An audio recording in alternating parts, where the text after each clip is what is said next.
बिस्मिल्लाहिर्रहमानिर्रहीम। अस्सलाम वालेकुम my dear student, welcome back to my YouTube channel Oxford math hub. उम्मीद करती हूँ आप सब लोग खैरियत से होंगे।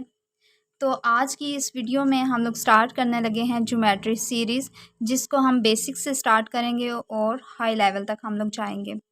तो सबसे पहले आज हम स्टार्ट लेने लगे हैं ज्योमेट्री के बॉक्स से, कि ज्योमेट्री के बॉक्स के अंदर कुछ चीज़ें होती हैं जिनके बारे में ज़्यादातर चीज़ें तो पता होती हैं, कुछ चीज़ें जो होती हैं वो नहीं पता होती। तो चलें, सबसे पहले हमारे पास है जी पेंसिल।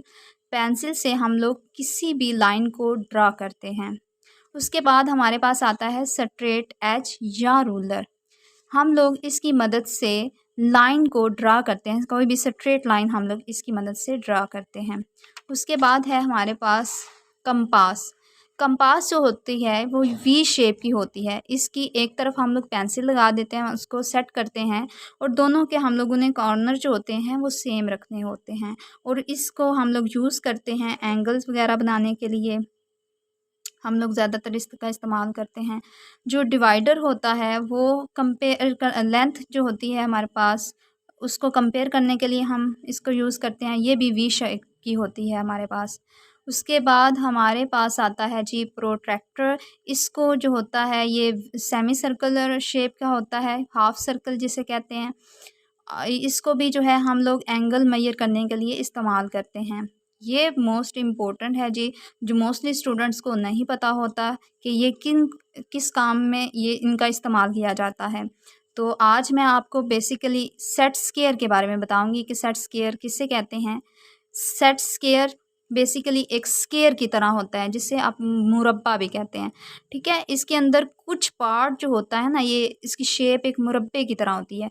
कुछ पार्ट को इन्होंने रिमूव कर दिया होता है, इसीलिए इसको सेट स्क्वायर बोलते हैं। इसके अंदर ये जो ट्रायंगुलर शेप होती है, इसके अंदर जो एंगल होते हैं, एक 45 का होता है तो दूसरा भी 45 का, जबकि एक 90 का होता है।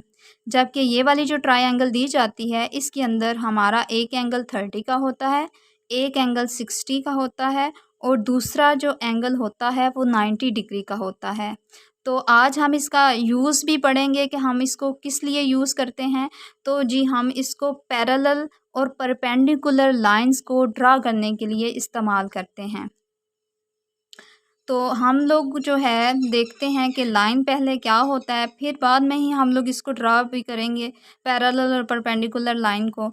तो चलते हैं अब हम नेक्स्ट लाइन की तरफ।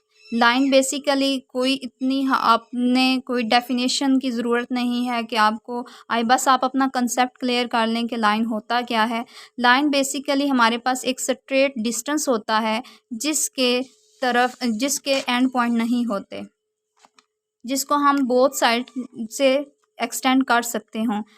फॉर एग्ज़ाम्पल के तौर पे मैंने ये एक लाइन ड्रा की है और यहाँ एरो लगा दिए। इस बात का मतलब एरो मैंने इसलिए लगाए हैं कि मैं इसको एक्सटेंड कर सकूं बोथ डायरेक्शन। मैं राइट से भी एक्सटेंड कर सकती हूं, जब मेरी मर्ज़ी करेगी तो मैं इसको और अपनी लाइन को बढ़ा के इधर लेके जा सकती हूं और इधर से भी मैं इसको बढ़ा सकती हूं। तो ऐसी लाइन जिसके एंड पॉइंट ना हो और उसको हम बोथ डायरेक्शन से एक्सटेंड कर सकें, उसे कहते हैं लाइन। अब है हमारे पास लाइन सेगमेंट क्या होता है। अगर हम अपनी लाइन को कट कर दें यहाँ से, तो हमारे पास जो हासिल होने वाला हिस्सा है यहाँ पर यूँ आ गया हमारे पास, ये ए और ये बी। इसका मतलब है इसके दो एंड पॉइंट हैं और हम इसको ना तो अब आगे बढ़ा सकते हैं यहाँ लेफ़्ट से और ना ही राइट से बढ़ा सकते हैं। वही बात है, अगर आप कोई थ्रेड लें, थ्रेड को आप काट लें दरमियान में से, तो आप कुछ भी नहीं कर सकते, थ्रेड को ना आप बढ़ा नहीं सकते, क्योंकि दोनों तरफ से उसके एंड पॉइंट हो चुका है।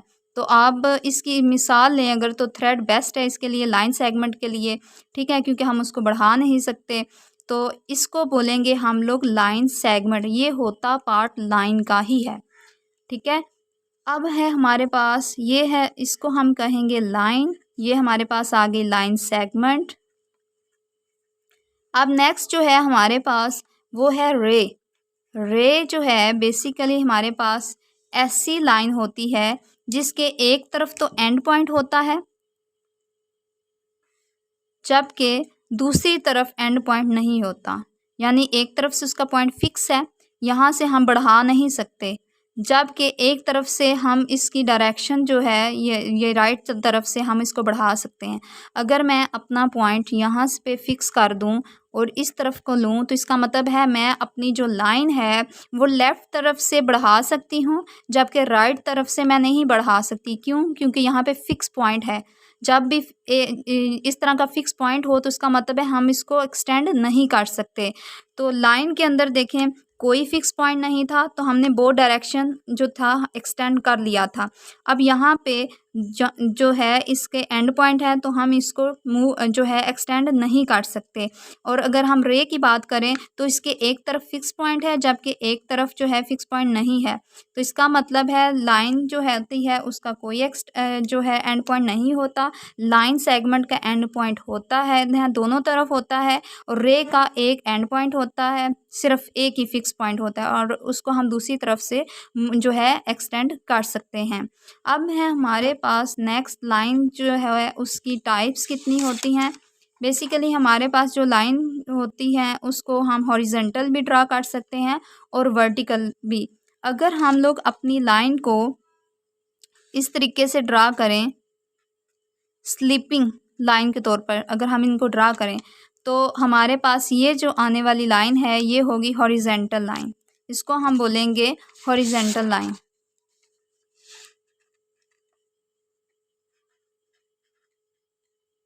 Horizontal line. और अगर हम लोग अपनी लाइन जो है उसको वर्टिकली ड्रा करें, वर्टिकल का मतलब है उसको हम लोग स्टैंडिंग लाइन के तौर पर ड्रा करें। स्टैंडिंग का मतलब है खड़ी, ये खड़ी है हमारे पास लाइन, तो इसको हम कहेंगे वर्टिकल लाइन। ये हमारे पास जो आने वाली लाइन है इसे हम कहेंगे वर्टिकल लाइन, सॉरी वर्टिकल। ये हमारे पास है वर्टिकल लाइन, ये हॉरिजेंटल है, ये वर्टिकल है।